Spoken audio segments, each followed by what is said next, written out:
Recuerdo el día en el que empecé a perder mi audición. Lo recuerdo, porque dos cosas pasaron el día anterior. Había recibido una inyección particularmente dolorosa y adormecedora en el consultorio del dentista antes de que me hicieran una operación, y mi hija fue violada y dejada por muerta en un basurero justo afuera del campus de su universidad. Recibimos la llamada a las 4 de la mañana. Ser despertado de esa manera, por un timbre estridente en una habitación que de otra manera estaría en silencio y en calma, es algo que nadie debería experimentar. Anticipas, antes de contestar el teléfono, que algo ha pasado. Que algo que cambiará tu vida está a punto de caer sobre tu regazo. Y lo único que puedes hacer es contestar. Señor Barrister, dijo la voz al otro lado de la línea. Lo siento por llamar a esta hora. Es sobre su hija. Nunca olvidaré esas palabras o la manera gélida en la que envolvieron mi corazón. Mi hija, mi niña pequeña. Miré a mi esposa. Ella me observó, y lo sabía. Si nunca vuelvo a escuchar el sonido que hizo entonces, me consideraré bendecido. En medio de la ráfaga de empacar y encontrar un avión para llegar a Emily, y toda esa preocupación desgarradora, ni siquiera me di cuenta al comienzo. No fue hasta que estábamos en el vuelo, y Elena estaba susurrando oraciones, que lo escuché. Un tono agudo en mi oído izquierdo que llegó en lo que solo puedo describir como pitidos breves.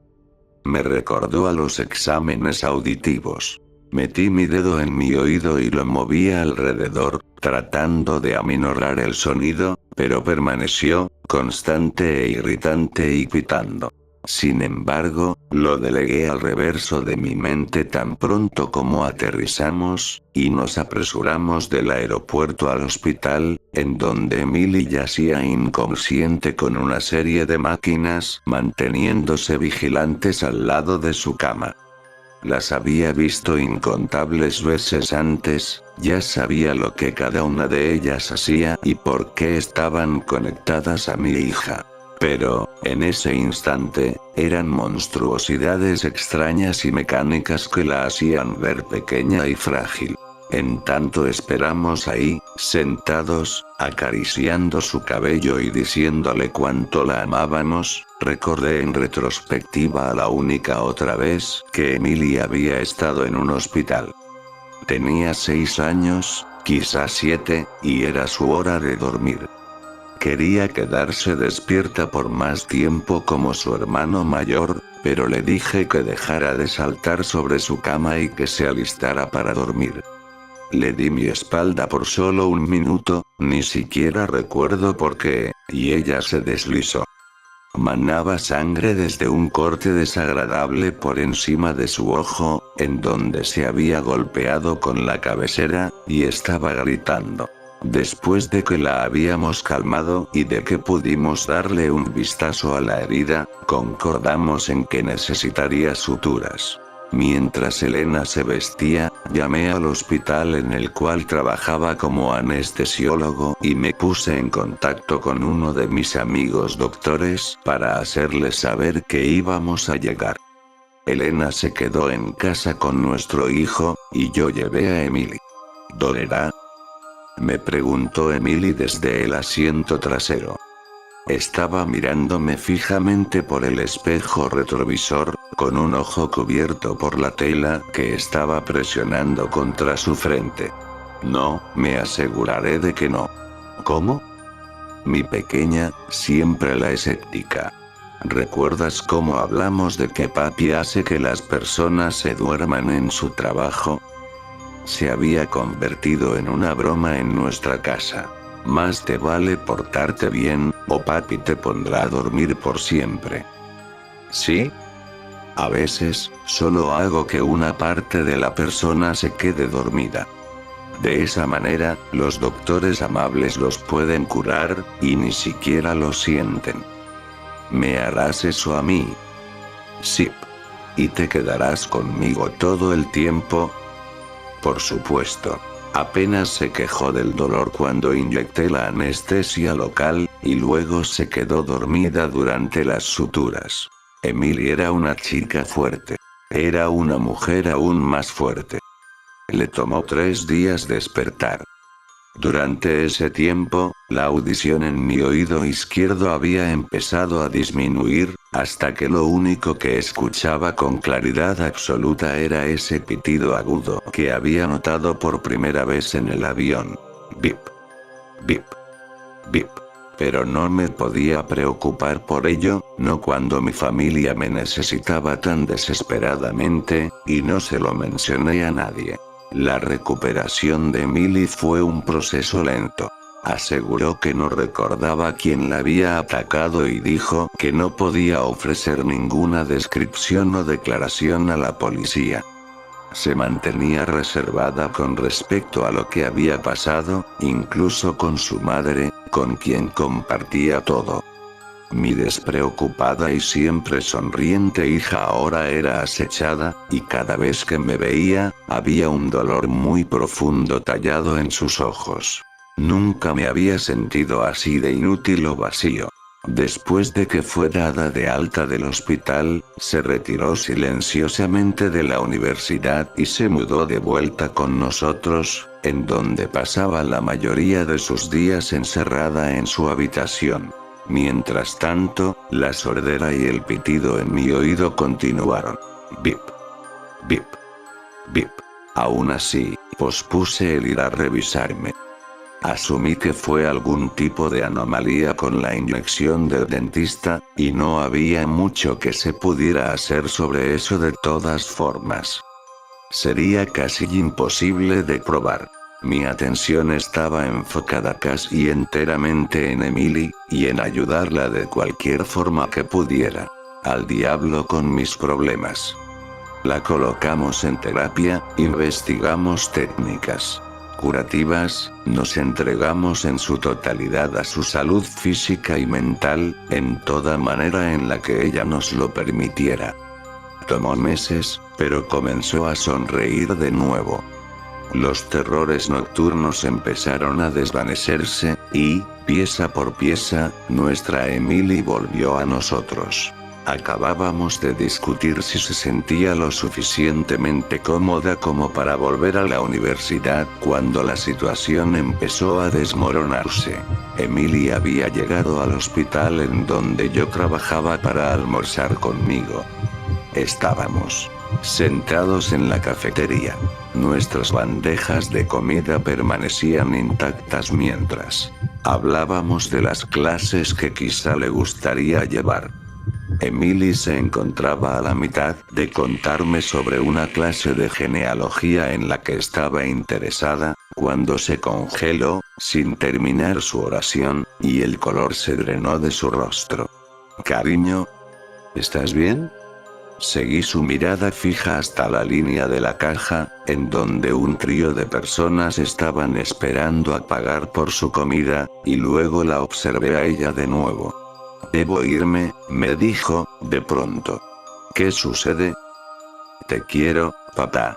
Prácticamente huyó de la cafetería. Me giré hacia los de la sala. Reconocí a 2, al jefe de medicina y a un oncólogo, pero al tercero no lo conocía. Era un hombre joven alrededor de la edad de Emily, y el parentesco superficial que compartía con el jefe me hizo creer que era algún tipo de familiar, quizá un nieto. Mientras más lo miraba, más ruidoso se tornaba el pitido en mi oído. Bip. Bip. Bip. Al llegar a casa esa noche, Emily estaba sentada en el pórtico trasero viendo hacia la nada mientras nuestros perros merodeaban el patio. Se sobresaltó cuando abrí la puerta corrediza. ¿Estás bien?, le pregunté, tomando asiento a su lado. Sí, me dijo. El silencio que cayó entre nosotros fue uno muy pesado. Sobre hoy, comencé a decir. Víctor, murmuró. No dije nada, temeroso de interrumpirla y causar que se aislara otra vez. Va a la misma universidad que yo. Llevamos la clase de biología juntos, cada palabra sonaba como si estuviese siendo arrancada de ella por la fuerza. Descubrimos que éramos de la misma área, así que charlamos un par de veces acerca de clases y de cómo tú y su abuelo trabajan en el mismo lugar, y luego intercambiamos fotos y eso. Y eso era, claramente, cosas que ningún padre quiere pensar que su hija está haciendo, jamás. Solo asentí. Pero estábamos yendo demasiado rápido, así que le dije que solo quería que fuéramos amigos de nuevo. A él no le gustó. Me dijo que si no hacía lo que quería, compartiría las fotografías que le mandé. Su voz se fracturó y se alejó de mí. Ahora, eso es ilegal en muchos lugares, y le dije que me aseguraría de que se metiera en problemas. Se enojó. Víctor la había acorralado afuera de un club, y trató de hacer que se fuera a casa con él. Cuando Emily se rehusó, él se tornó violento. La había arrastrado al callejón y la atacó. Dijo que si llegaba a contarlo, compartiría todos nuestros mensajes para que las personas supieran que yo lo quería, y que se aseguraría de que te despidieran y de que tu carrera se terminara. Emily estaba temblando en medio de sollozos. Su abuelo era el jefe de medicina, lo pudo haber hecho. La acerqué a mí y la abracé mientras lloraba. No importó cuánto traté de decirle que teníamos que llamar a la policía, se negó. No puedo, papá, me dijo. Tiene mensajes y fotografías. Nadie me va a creer. Al día siguiente, cuando me presenté al trabajo, fui de inmediato a la oficina del jefe de medicina. No sabía qué era lo que iba a hacer o decir, solo tenía que hacer algo. Apenas había tocado la puerta cuando él me llamó. Antes de que pudiera hablar, el doctor Gladson me miró y dijo: «Ah, bien. Marta te encontró. Quería hablar contigo acerca de mi nieto, Vic. Le harán una cirugía esta tarde. Nada serio, pero me gustaría que fueras su anestesiólogo». Le preguntaría a Taylor, pero él ya fue calendarizado. Casi respondí que no. Casi le grité que su maldito nieto era un monstruo. Casi le dije que preferiría haberlo muerto.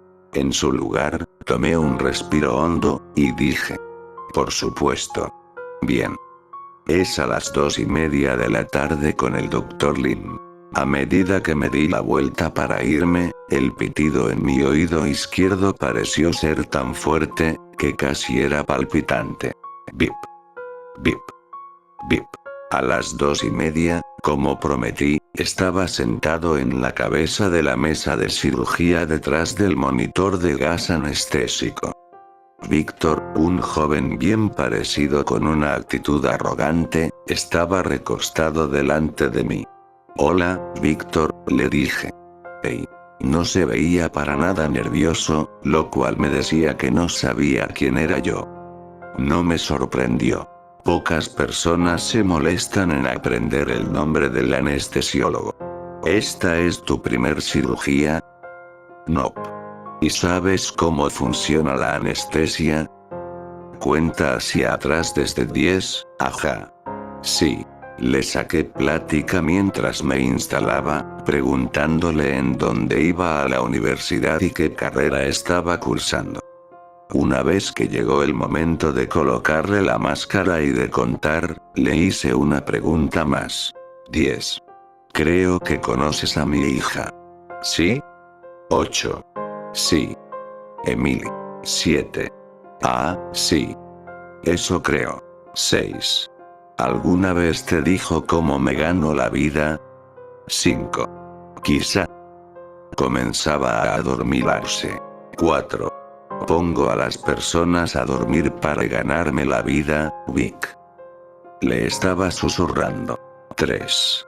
Ah. 2. A veces permanentemente. 1. Entonces el pitido en mi oído se incrementó y, con lentitud, me di cuenta de que hacía eco. Observé a su monitor cardíaco, ubicado no muy lejos de mi cabeza, y hacía bip en sincronía con el pitido en mi oído. Bip. Bip. Bip. La cirugía transcurrió bien por más o menos 20 minutos, hasta que Víctor experimentó un declive en su presión sanguínea.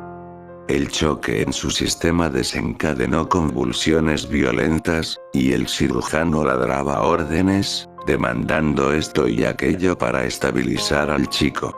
Pero no había nada que se pudiera hacer. La sobredosis de anestesia puede ser una cosa tan terrible, tan delicada. Conforme el personal batallaba para revivirlo, y yo aparentaba hacer lo mismo, el ritmo constante del pitido en mi oído cambió por primera vez. Bip. Bip. Bip. Bip. Víctor fue declarado muerto a las 3 de la tarde con 2 minutos. Al mismo tiempo que el monitor cardíaco se apagó, el pitido en mi oído cesó, y mi audición regresó con un estallido vibrante, casi doloroso. En ese momento, mientras cubrían a Víctor con la sábana blanca, agradecí tener la máscara quirúrgica. Nadie podía ver que estaba sonriendo.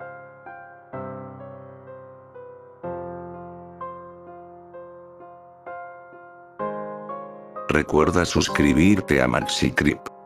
Buenas noches.